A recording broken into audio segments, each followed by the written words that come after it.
Now that we have set the context for that amazing day at Mount Sinai and have presented the first of the 10 important words, things, matters, or even commandments, let's keep reading to understand what's next.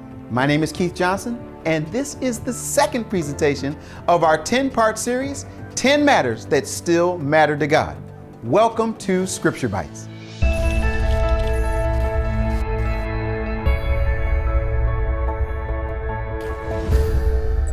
Let's go right to our control verse.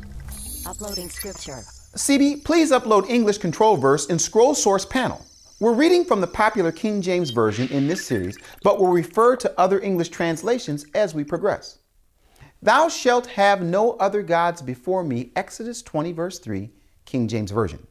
What we're focusing on in this edition are 7 Hebrew words found in the scroll source that are clear and concise. We read Hebrew from right to left, and when necessary, we'll add the vowel markers to assist in both the pronunciation and understanding of our scripture bite.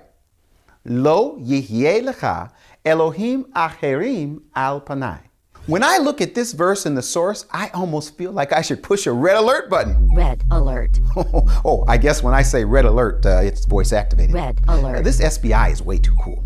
We are immediately faced with a huge challenge. In the fourth word of this verse, we find the exact same word for God, Elohim, that is also in the first verse in this chapter that provides the title of our series, 10 Matters That Still Matter to God, to Elohim. And God, Elohim, spake all these words saying, Exodus 20 verse 1. The title God is a translation of the Hebrew word Elohim, which is spelled and spoken exactly like the word we find in our control verse. We need to take a quick break to clearly define the difference between the Elohim God in 20 verse 1 and the Elohim gods that we are forbidden to deal with in our scripture bite verse, Exodus 20 verse 3. How can we tell the difference between Elohim God singular and Elohim gods plural if they are both spelled and spoken exactly the same? SBI to the rescue. Many people have historically made the assertion that since the word Elohim is in the masculine plural form, it would mean that God is in some way plural. This notion is fundamentally at odds with the scriptural witness that Elohim declares himself to be the one and only singular God. This problem can be solved through understanding Hebrew grammar without the need to resort to man-made theology.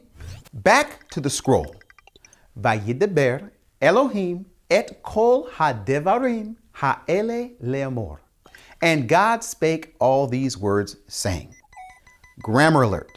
Every noun has to match its verb or adjective in number and gender, meaning that when a noun is to be understood as plural, any related verbs or adjectives will also be plural. And if a noun is to be understood as singular, any related verbs or adjectives will also be singular. In fact, in this verse, we have a concrete example of exactly what we're talking about. In our control verse, we see these two words, Elohim acherim, for the word other gods. Here we have the plural gods modified by a plural adjective, acherim, other. So what is happening with Vayidaber Elohim, and God spoke, which looks like a plural noun, Elohim, but is connected to a singular verb, Vayidaber? Somebody say, uh-oh, unless there's an explanation. Whenever we see the noun Elohim used in reference to the one true God, which looks like, smells like, but doesn't act like a plural noun, we will usually find it used with a singular adjective or verb. But why? It's called a majestic plural. Suffice it to say that you will not find an example where Elohim, when connected to a plural verb or adjective, refers to the one true God. By the same token, when you see Elohim connected to a singular verb or adjective, you can almost always be sure that it's referring to the one true God. Okay, there are a few exceptions. CB, please upload an example of Elohim connected to a singular verb or adjective, but not referring to the one true God. Uploading Exodus, chapter 7, Great. verse 1.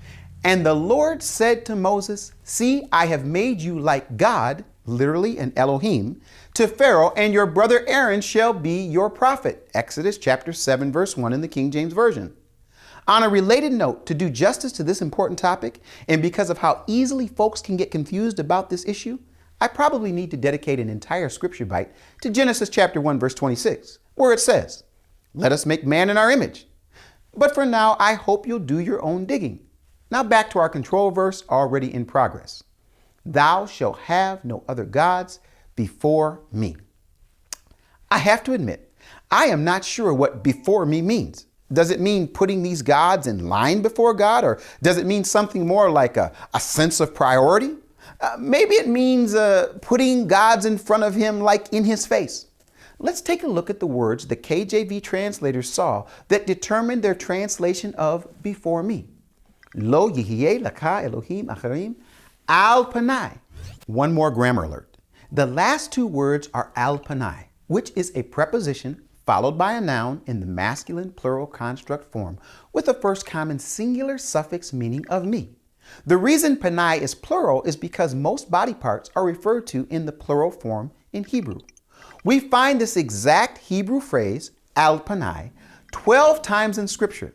The KJV translates it with the following variations: before me, continually to my face, upon my face, on my face, or before my face.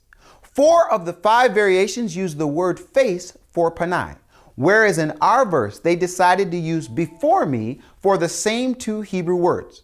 Okay, what does the verse mean? Let's translate it with the meaning of the original text in mind. You shall have no other gods upon my face. That's the SBV version.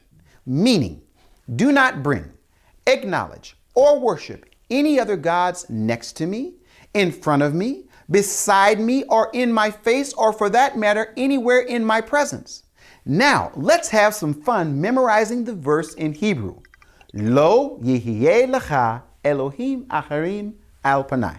Okay, nice and slow. Only 7 Hebrew words. The first 3 words mean you shall not have. Lo yihye lecha. The next 2 words mean other gods, Elohim acharim. And the final 2 words mean upon my face, al panai. Now that we have those 7 words hidden in our hearts, your homework is to study the verses that will add more context to our scripture bite.